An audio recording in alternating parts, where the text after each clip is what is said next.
Hello and welcome to the Golfing Greenkeeper podcast. I'm still your host, Steve Smith. This is episode number 19. Now, for those of you who have listened to the podcast before, you know where I'm going to start. We're going to kick it off straight up with Walking the Fairways, so let's rock on.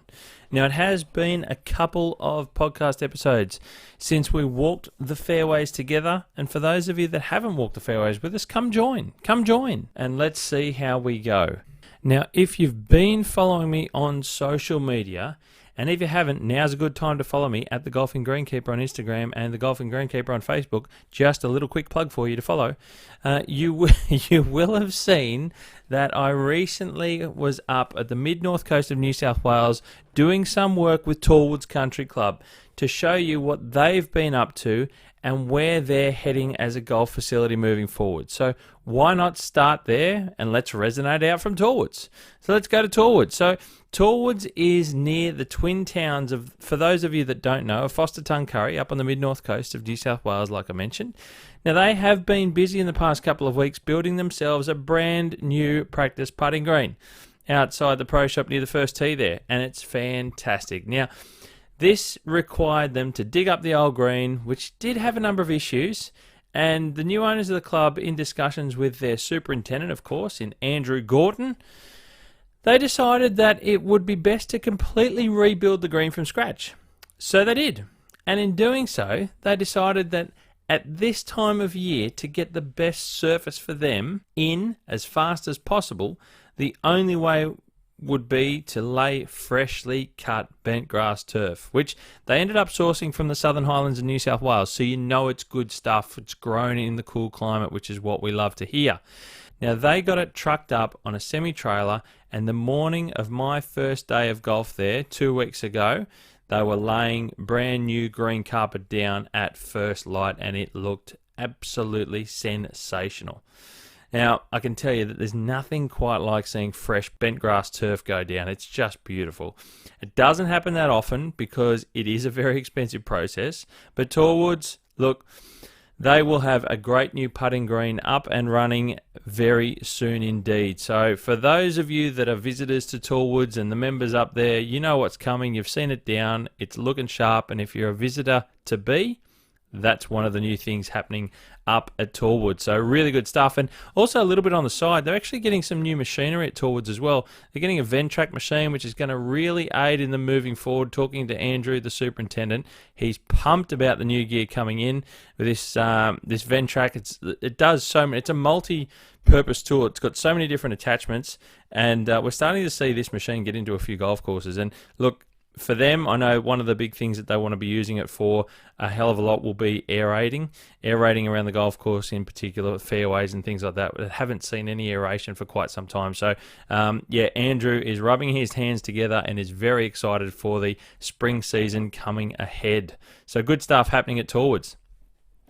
Up into Queensland, and look, it's just been announced that Royal Queensland, or RQ as it's affectionately known, is to be the host golf course for the Olympic Games if Brisbane becomes the host of the 2032 Games.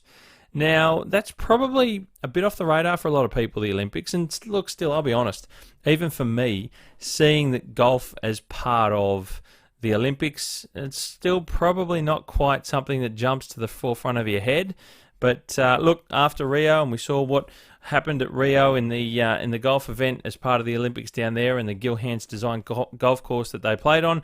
Look, it's a good thing, I suppose, for golf. It gets more eyes on the sport. And look, the Brisbane 2032 committee, in their bid, they finally decided, because no one really knew what the host venue was going to be. They just recently decided that RQ was their venue of choice to host the Olympic golf tournament. And some of that had to do with the size of the property and the size of the course, being able to handle the large grandstands that they want to build and to cater for the large crowds. So, that was part of what was involved in their decision making, and that's why they've come up with it equaling RQ, and that's fantastic. And look, that's a bit of a deal for Royal Queensland in Brisbane. If Brisbane is officially announced as host, which which I think we'll find out in the next month or so, if I'm not mistaken. Look, that's pretty exciting stuff. So it's one of the things that we probably haven't really been talking about too much, but if they get it, it's going to be a good thing to watch, and I'm all for Eyes on Golf. So sensational stuff, and fingers crossed, I suppose, that, you know, if Brizzy get it, RQ is going to host it, and it's going to be a good thing. So good stuff coming up from Queensland there. We go to Victoria, to Lang Lang Golf Club. And they've recently completed installing some automatic irrigation on their 11th fairway. Now, this will most certainly improve the quality of the fairway and aid their greenkeeping staff in maintaining the fairway itself to give a more consistent surface to this particular hole on 11. And now that 11 is finished, they're looking to move on to the 16th hole and do the same improvements there. And it's great to see this being installed at Lang Lang to further improve the golf course for the members and visitors alike. And this is a great piecemeal idea in getting a large-scale job like irrigation improvements done at a golf course that doesn't have a huge budget like some of the metro courses do. So I used to work at a golf course in the Blue Mountains of Wentworth Falls, and when I was an apprentice, the similar sort of thing was being done there. The club didn't have the $1 million budget to go, bang, let's lay it out now and let's get the irrigation done in one go. It took the golf club, I think, 5 years to put fairway irrigation through the golf course, and they just did it piecemeal. They come up with a deal with the installer, with the contracting company, to just do it year by year and piece by piece. And looks like that's what Lang Lang are doing. They're deciding that this is the way moving forward for them, and it's a great model if you don't have a lot of cash, just to do bits and pieces at a time. And you know what? It eventually gets the job done. So really good stuff at Lang Lang in Victoria. Now, you might recall me talking about the great work being done by Leongatha Golf Club in Victoria as well, resurfacing some of their tees and green surrounds with the assistance of their volunteer army. Well, they've finished all their work for this season and have now reseeded their nursery area to grow it in for the next lot of turf to go down in the next round of works planned for the course. And that was all with fescue for them. So they were doing a fescue improvements around the golf course, around their greens and green surrounds and tees, which is good to see. But that's all done. They've seeded up the nursery area and it's ready for the next lot of work. And this is great planning from Leongatha. And it's a great model again for other small clubs to see how to go about improving your surfaces in this idea, in this model, on a small but cost-effective and impactful way. And I really love that. They've used their volunteer army. They're doing it, again, piecemeal as they can afford to. Seed's not that expensive. The payoff is time. But if you've got a good core and a good group of people that are willing to help, this is good stuff and the right way of going about it. And Leongatha have been doing it, and it's a great course. It's very well known in the area, and it's a good little trip to go to play Leongatha as well. And improving their services with fescue, look, who doesn't like fescue on a golf course? Moving to the metropolitan area of Melbourne in Victoria, and we go to Metropolitan Golf Club itself. And that is, if you haven't heard, if you don't know, if you've been living under a rock, or if you're just new to the game, you probably haven't heard about Metro in Melbourne, as we call it. So Metro is one of the famed sandbelt courses in Melbourne, and they've had architecture firm Golf Strategies, which comprises of the duo in Neil Crafter and Paul Mogford. Well, they've been busy constructing a new short game practice area for the club. Now, there's a bit to this one, including things like a large bunker that, of course, will feature their unparalleled famous Metro Crisp bunker edges that chew into the green surface. And if you're not sure what I'm talking about, go and Google search it, because if you search Metropolitan bunkers, Metropolitan Golf Club bunkers, you will find the most magnificent bunker edging anywhere. That'll be the photos that you come up with. And if you're like me, you haven't played there, it's something that you know the club is known for, along with everything else. Look, it's just a fantastic facility. Very private golf club, as we all know, but look, having Golf Strategies in and doing a bit of work there to their practice short game area, it's a positive for the members, and it's going to be a great improvement for the guests of the members as well. So lots of things that are positive coming out of Metro down in Melbourne, and not always some new stuff done in these courses, but when they are, they do it well and they do it right. Now we stay with Golf Strategies and Craft and Mogford, and it's recently been announced that they've been confirmed as the architects to provide a new course master plan for Riversdale Golf Club, which is also in Melbourne. Now, for anyone that doesn't know Riversdale, it was originally designed by Alex Russell, who was not only a great golfer in his day, being around the 1920s and the early 1930s. Now, I mean, he was a great golfer. He won the Australian Open in 1924 as an amateur, if that's anything to go by. And he's also recognised as one of our most famous homegrown golf course architects. And if you haven't heard of Alex Russell, well, he worked with the great Dr. Alistair Mackenzie, to give you an idea, in designing and building Royal Melbourne's famed West Course, and he was the sole architect for Royal Melbourne's East Course, along with a number of other notable courses like Yarra Yarra, for example, just to that his name's down as the architect as well. Now, Golf Strategies, as I mentioned, they're doing a new master plan for Riversdale. And they're looking to incorporate some of Russell's design philosophies into the new master plan, and it's going to be very interesting indeed to see what the outcome will be for Riversdale. So they've really got a vision ahead of them, and they've decided that Golf Strategies are the right people to do that with them. And they've done plenty of great work as well, the Golf Strategies guys. So look, one to keep an eye on to see how this is going to come out for Riversdale, and we'll be keeping an eye on it as it moves forward in the years to come, which is very, very positive. Heading across to South Australia, to McCracken Country Club. Now, McCracken, for those that don't know, is located in the southeastern side of the South Australian golf-renowned Fleurieu Peninsula, and is more or less at the beautiful township of Victor Harbor, which, for those that don't know the area, again, like I keep saying, if you're not sure where these are, I try and tell you where they are. So if you think of going on a golf trip or you want to try and find somewhere to visit, I'm trying to give you an idea of where and go and look on Google Earth or Google Maps. It's also near the township called Goolwa. Now, Goolwa is known for being basically at the mouth of the mighty Murray River. And if you're listening from overseas, that is Australia's largest river system, FYI. Just in case you're wondering. So look, we come back. McCracken has officially announced that that they've planned, as they term it, a Florida-style golf resort. Now, this is kind of like a family-friendly holiday park setup for me when I was looking into it at the golf resort, and it will include things like a water park, an adventure playground, new accommodation types.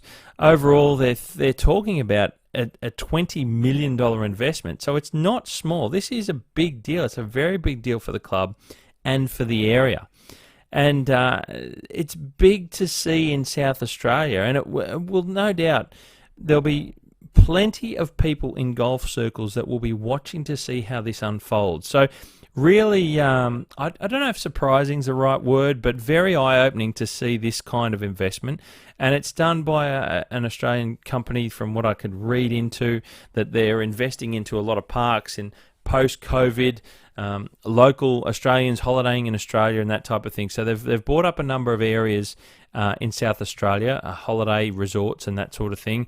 And McCracken Country Club is just one of them that they're going to put this Florida-style golf resort concept together. And $20 million, that's not anything to sneeze at. So definitely we'll be watching again, but good to see investment into golf, and certainly in South Australia away from Adelaide City. So there's potentially another high visiting spot. If you haven't already played McCracken, once they do something like this, it could become a real hotspot for people to visit down the Fleurieu. So yeah, really good stuff over in South Australia. Now we head back to New South Wales, where we jump to Carnarvon Golf Club in the southwest of Sydney. And they've recently adjusted their third hole ever so slightly, where the club decided that a bunker that was located at the front right of the green wasn't working for them in the play of the hole, so they've gone about removing it, and they've replaced it with a grass mound for players to negotiate as they play the hole. Now, it's a small change, but one the club has completed down there at Carnarvon now, and you know, I haven't played Carnarvon. It's one of the courses that's down that southwest side that I haven't played yet. And look, if you know it, you play it. You've probably already seen the result of it, but there you go. When you get there, you'll see the third hole has a new bit of turf and a mound at the front right of the green there. To the northern beaches of Sydney, where Wakehurst Golf Club. Look, Wakehurst is a great course. It's built on an unusual site just above Manly Dam, and it's a fantastic spot. I really, when I played there the very first time, I was really awakened by Wakehurst. I had no idea. Is that the right thing to say? Awakened by Wakehurst? Let's go with that. Now look, Wakehurst, they're currently undertaking the reconstruction and design of some of their greens under the design guidance of Craig Parry, the former touring golf professional, Aussie that everyone knows and has known for a long time. And I've mentioned it before that he was the Aussie that won the Blue Monster back in the early 2000s, I think it was, in 2003, if I'm not mistaken, where he hit his second shot, which I'm pretty sure was a 6-iron into the hole to win the tournament. Yeah, look, Craig's a great guy. A lot of people know him and remember him playing on the tour in Australia and further abroad. But he's now in the design world and throwing his hand at redesigning and working on a few places at the moment. And Wakehurst is another one. And I believe it's 4 greens that they're doing in total. That look, like I said, I've played Wakehurst and I can say that I'm hoping for great things to happen out of this. No pressure, guys, none at all.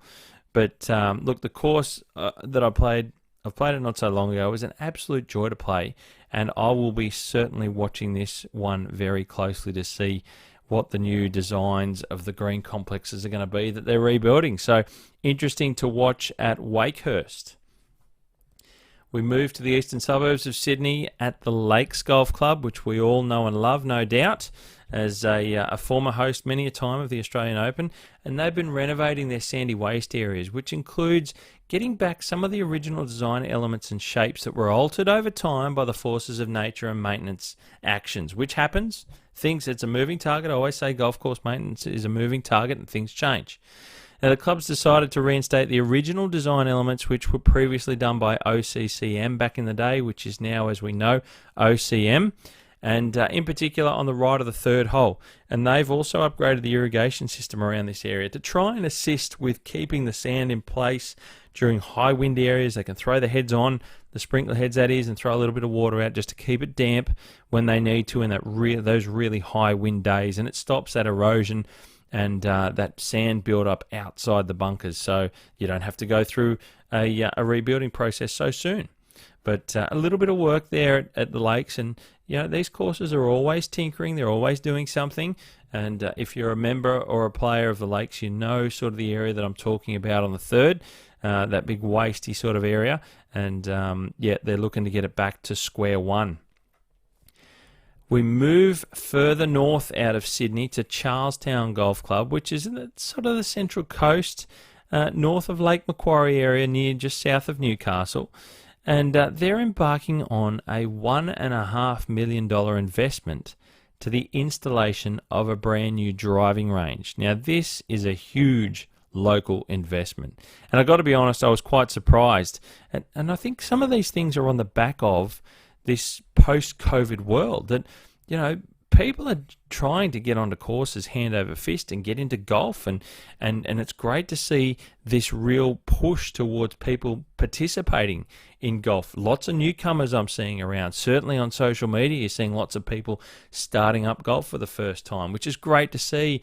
Kids, women, men, all sorts of different walks of life, some old, some young. It's just such a good thing to see people participating in the sport that we all know and love. So, look, Charlestown, to throw $1.5 million at a brand new driving range, like I said, it's a big deal, and one that the club is looking to improve their offerings to their members and visitors alike. So that's going to be a big bonus to Charlestown, and really looking forward to see when that gets up and running. And they're talking that it's not going to take them too long, because it's all the teeing area. They've obviously got the fairway there ready to go, which is their practice area, but to put in a proper driving range, yeah, look, it's a big deal, like I keep saying, and something that's going to be a massive positive for the area. So good on Charlestown.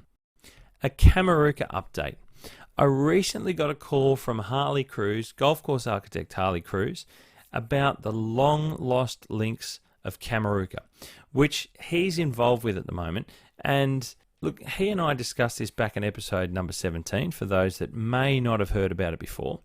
And Harley has asked me to see what I can find out about Ernest Banks, who was the English architect sent over here to Australia by the late great Sir Robert Lucastooth to design a golf course at his estate called Kamarooka. Now, there has been a development which, if you're a golf podcast listener, you might have also heard the update to the story by the crew on the Good Golf podcast with Rod Morrie and Adrian Logue. And apparently, they've come across some information that Ernest, or as my wife calls him because I talk about him so much at home at the moment, Ernie, now that... I love it. Good old Ern. Anyway, so... after completing his job at Kamarooka, Ernest Banks, the story goes, made his way to the Blue Mountains for work. Now, as you know, I'm a native of the Blue Mountains and have worked on the golf courses up there all my life. So Harley decided to get in touch with me and asked me if I could see what I could find out about any historical information about Ernest having been written about him working up there, anywhere up there. They weren't sure where, they just knew that it was the Blue Mountains. Now, I've found some pretty interesting links, to be honest, and we'll hopefully be able to share them with you as soon as I'm able to verify what I've come across. So, look, I must say I've fallen in love with this Kamarooka story and the romance behind such a unique golf story in our history.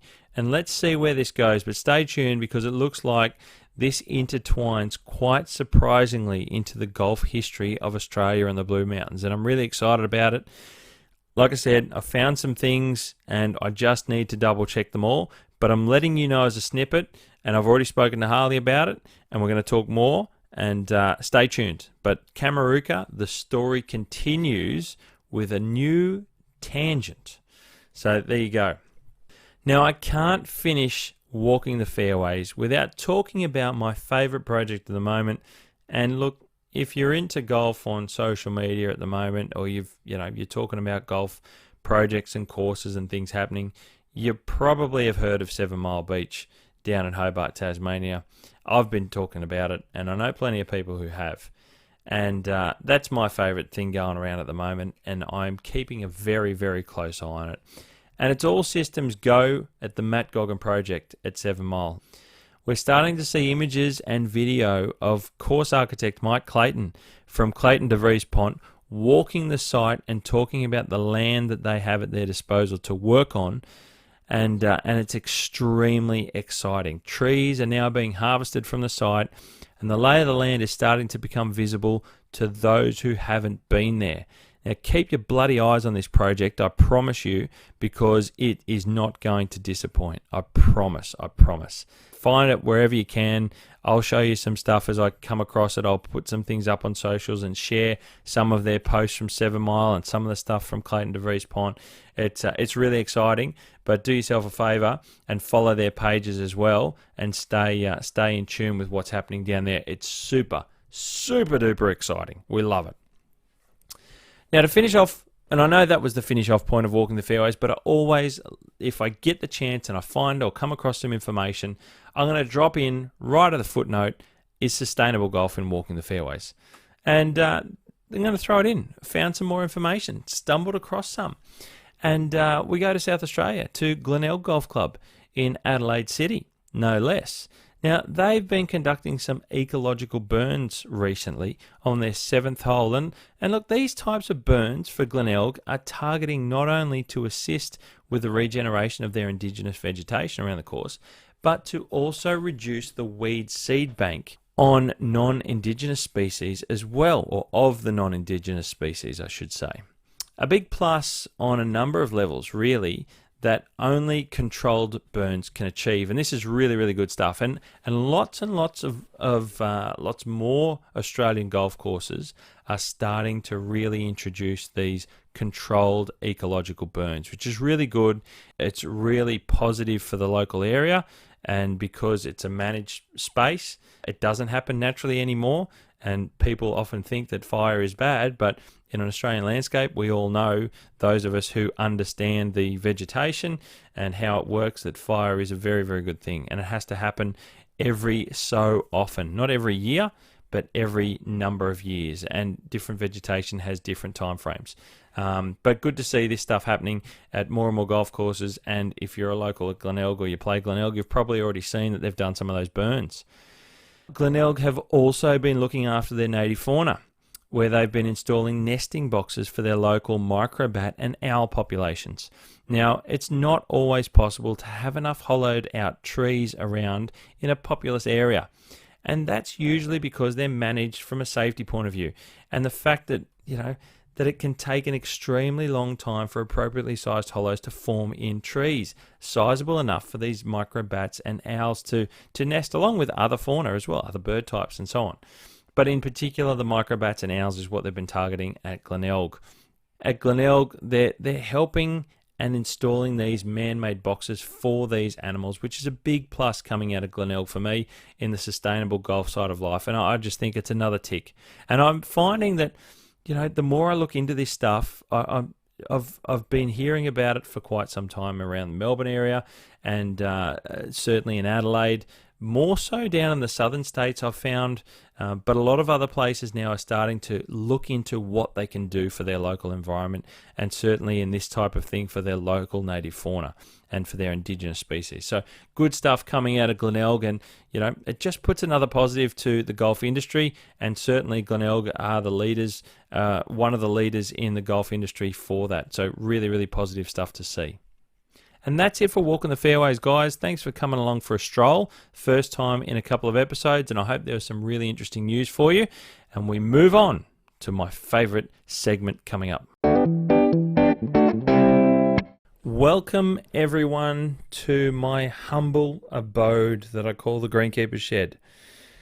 Wanted to talk to you on this episode about something a little bit different. It's about water. But not as we know it, or not as you know it. This is the tool of water on a golf course. Let's go with that, the tool of water on a golf course. This is the Greenkeepers Shed. Let me try to show you and enlighten you more. Water, as we all know, and probably in its shortest version, is used on a golf course to keep the turf alive, right? We know, everyone knows that without water, it's extremely difficult to maintain a golf course. That could quite possibly be the be-all and end-all, really, because at the end of the day, without turf, apart from a few adapted examples like Coober Pedy, which I've played, by the way, you don't really have a golf course. Golf courses usually have some type of irrigation, be it very basic or extremely complex.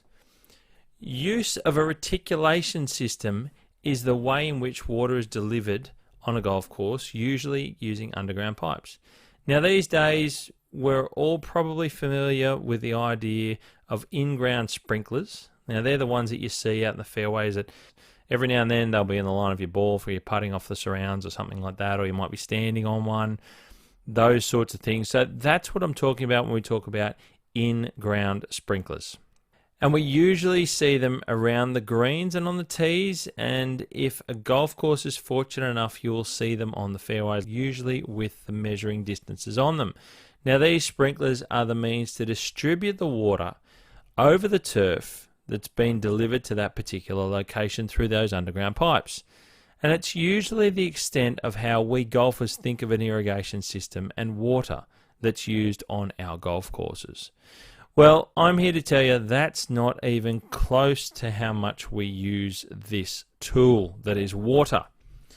The next biggest thing we use it for example, is helping to get the most out of our fertilizers, wetting agents, and chemicals. Now, these are the things you probably don't quite realize. You see, what used to take 2 to 3 staff members to do in, say, half a day 20 plus years ago can now be done in a matter of hours with just one single staff member. If you want to apply, I'll give you an example.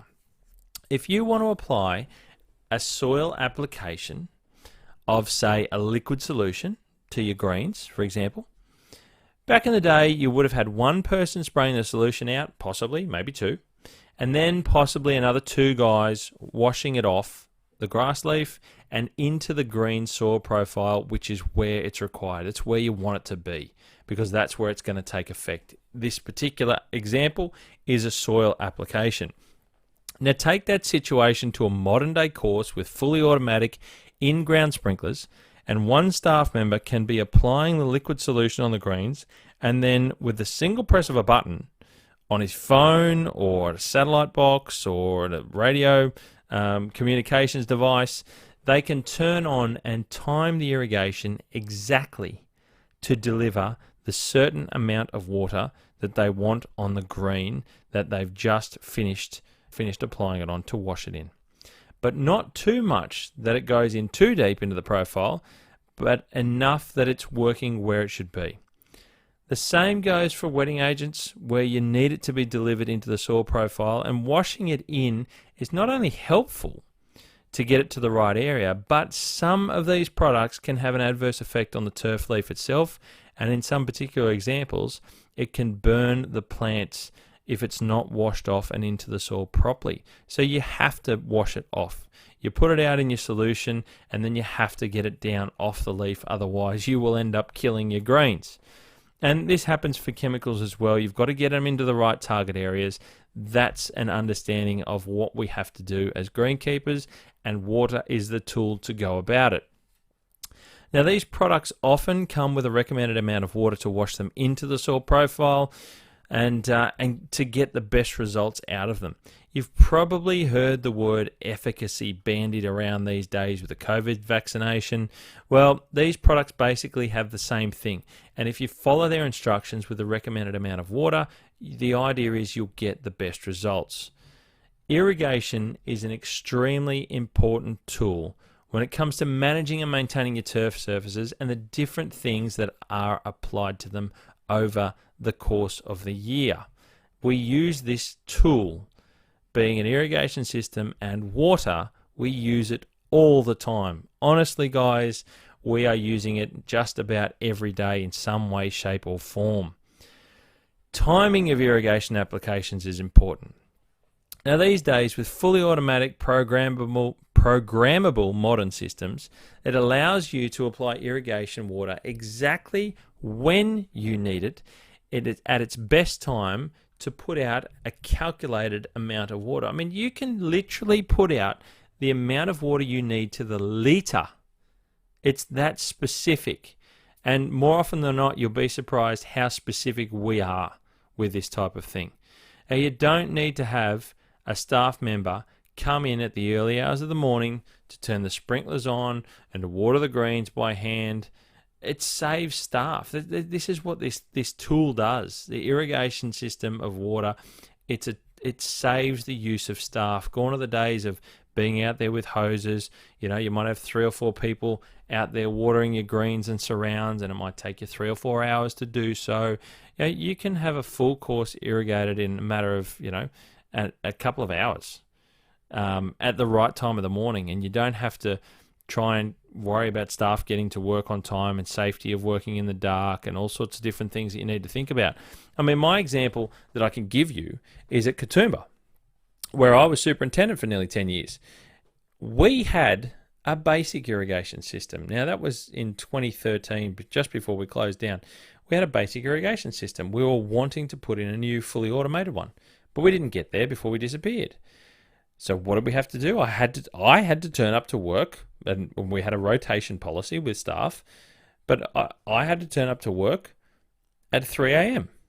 Set the alarm for 2 o'clock, do your morning routine, drive into work, and get out on course. Start at 3 a.m., finish at 6 before golf. That's what we had to do. And we didn't have in-ground sprinklers on a lot of the golf course. We actually only had it in a couple of tees and 2 greens. I think it was 3 tees and 2 greens is all we had it on. So we had hoses that we would drag out from under the trees that we had to roll up, and we had sprinklers on a stand that we would go and place at the different areas of the green, the corners of the green, much like you see the ones in the ground, the in-ground sprinklers. We would do, or I would do, we'd drive around. I had a loop with a timed run that you took a certain amount of time to complete. It's like painting the harbour bridge. You start at the beginning, you finish at the end, and when you finish, you go back to the beginning and you do it all over again. And that's what we did. We had a run. We did 4 laps of the course, moving the sprinklers to 4 positions to water our greens and surrounds. It's very, very labour intensive. We had a vehicle, which was great.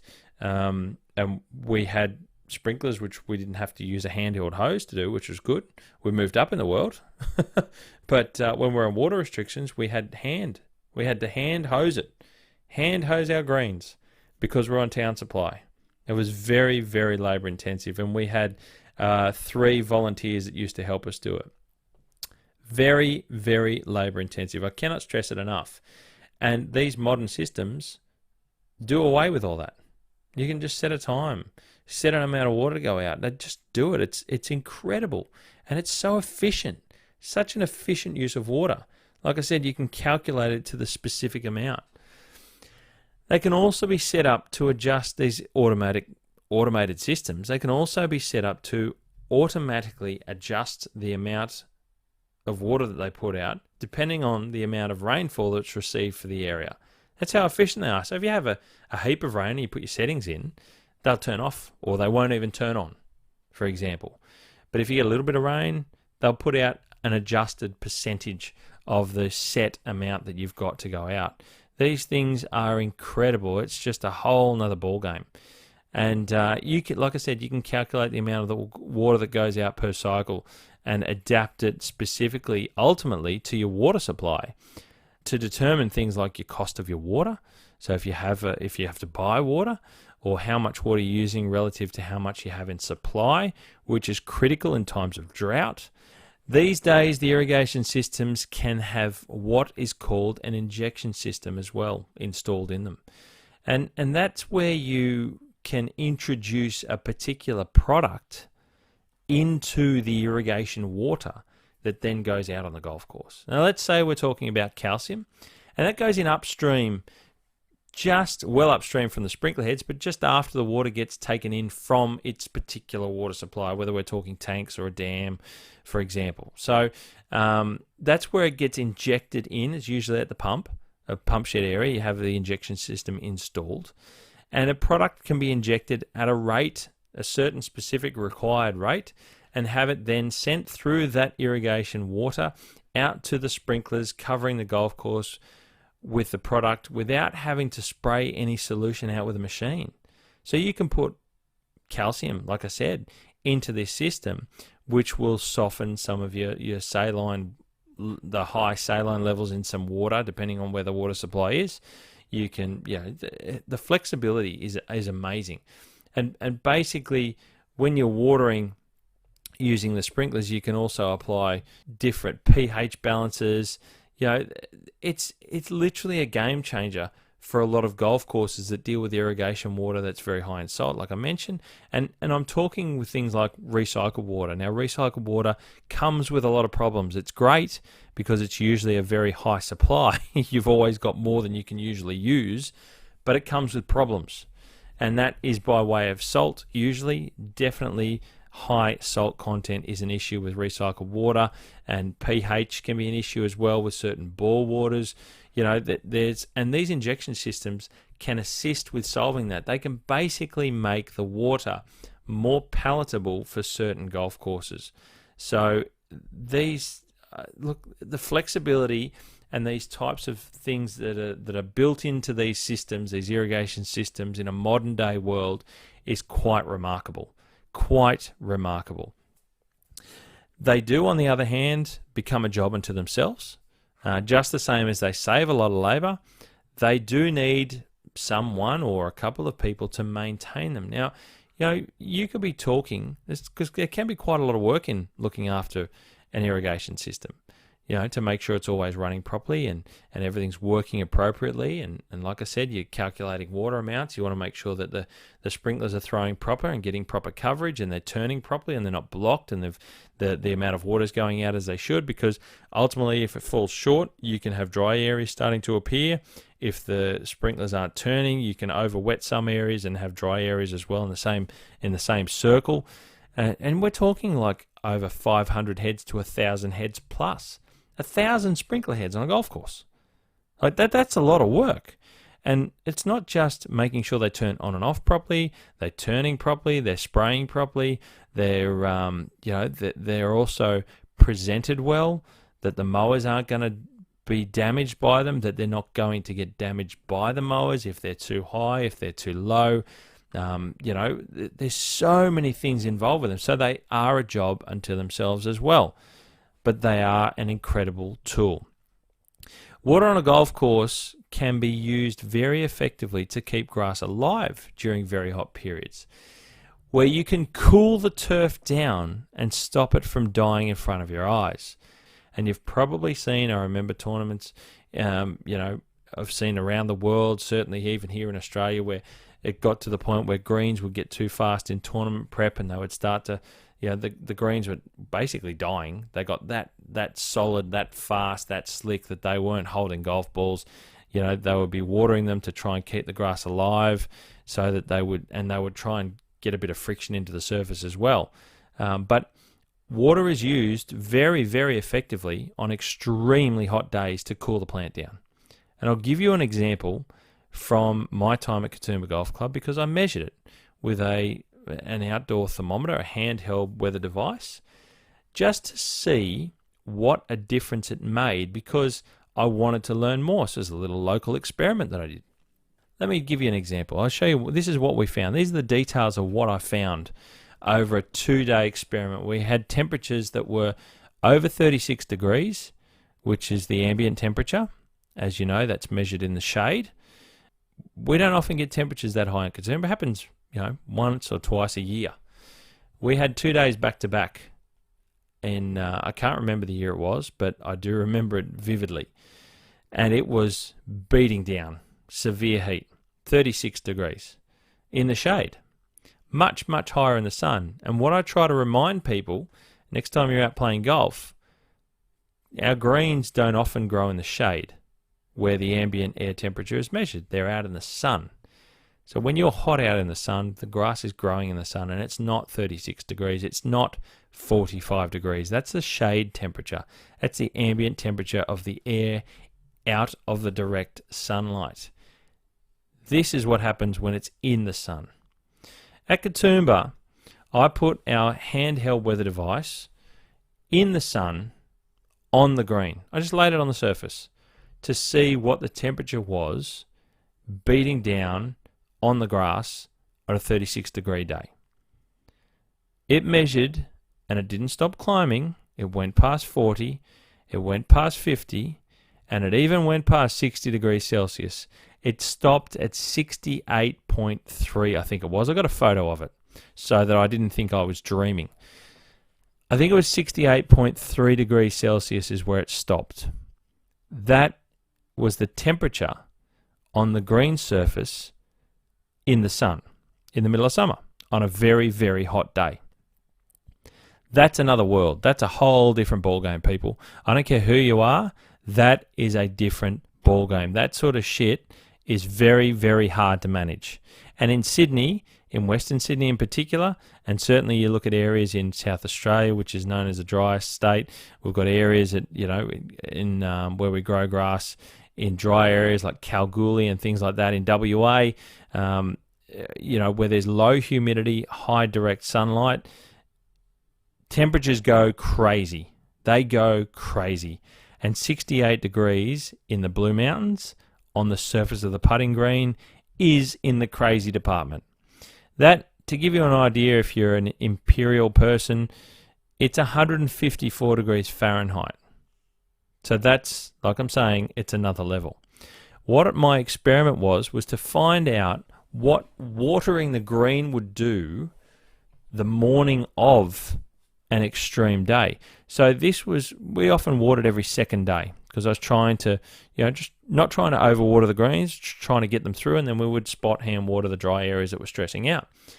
That first day, it was 36 degrees when the green surface measured 68, was a day where I hadn't watered in the morning. So they were reasonably dry. No humidity around the surface. They were basically just beating out dry. The next morning was forecast to be the exact same, 36 degrees, no wind, a lot of sun, no cloud. It was the second day, so after the day without watering, so it was a watering morning. So we watered the morning like we would a normal cycle. And this is where things got really interesting. Because we watered and there was then moisture and effectively then humidity in around the surface of the green. Around the same time of the day where it was really, really, really hot, I put the thermometer out on the green surface. And the weirdest thing happened. This is what moisture does in air, right? The temperature of the green surface, when I laid it on the same green in the same spot, and the temperature was very similar because it was forecast to be 36, and in the end I think it was around the 36 degree mark, the thermometer didn't get over 25 degrees Celsius because of solely the humidity in and around the leaf and what was being drawn out of the surface of the green from the heat. It was drawing that moisture out, and that was just keeping those temperatures down. The moisture was just constantly cooling the surface. And then when that moisture runs out is when numbers go ballistic. So that was a real big lesson for me of learning and seeing firsthand just what moisture content did on a green in an extremely hot day. And the mountains is known for having reasonably low humidity during summer. I struggle as a human to live on the coast. I live down on the northern beaches of Sydney, and with the coastal sea breezes in summertime, it's very, very humid. It sits around sort of 90%. Similar to Queensland, North Queensland, I struggle in the humidity. But because I grew up in the Blue Mountains, in summertime we get a lot of westerly winds, and it's a lot of dry air, and that's why you have bad fires and all these sorts of things with low humidity. In an extreme day of low humidity, we'll get down to single figures, to 9s and 7s% of humidity. So that moisture makes a huge difference. And to give you an analogy, that's why North Queensland in the middle of summer doesn't get past sort of 33, 34 degrees. You get to Penrith or in Western Sydney, or you go out to Western New South Wales, Western Queensland, South Australia, WA, it gets over 45. It's wholly and solely the moisture content in the air, people.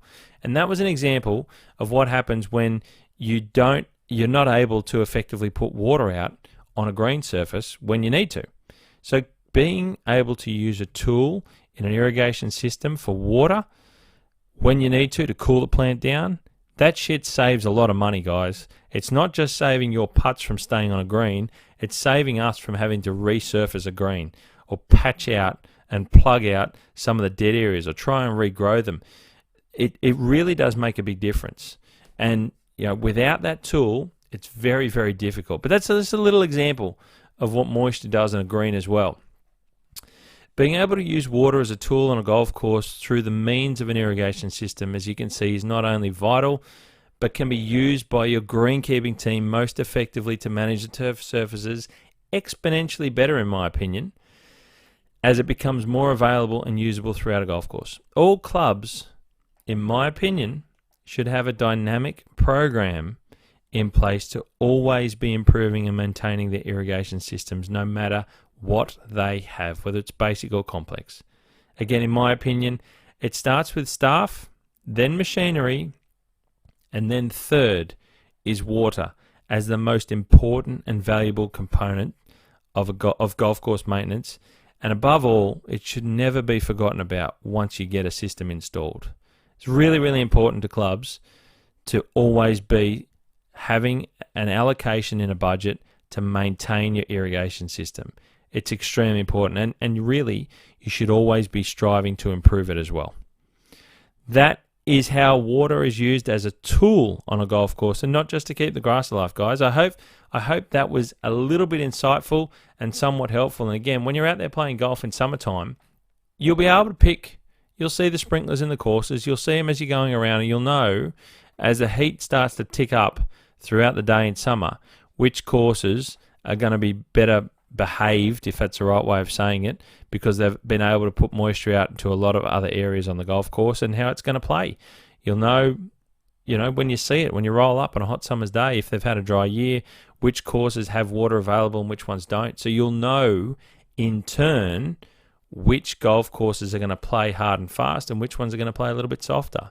Water has a big impact in that. And this is just a little bit of an education for you to try and understand how it works and how it's used, but also so you can pick it when you're out there playing golf, and you'll try and adjust and know how to hit your game to suit the golf course in that way. Thanks for listening, guys. That's the Greenkeepers Shed.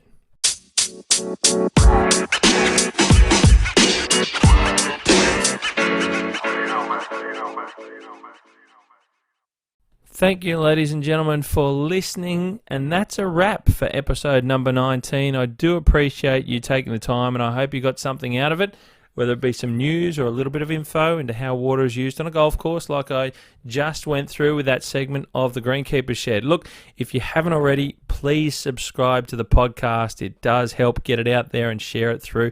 Post it out to people that you know, share it across, spread the word. I do appreciate it.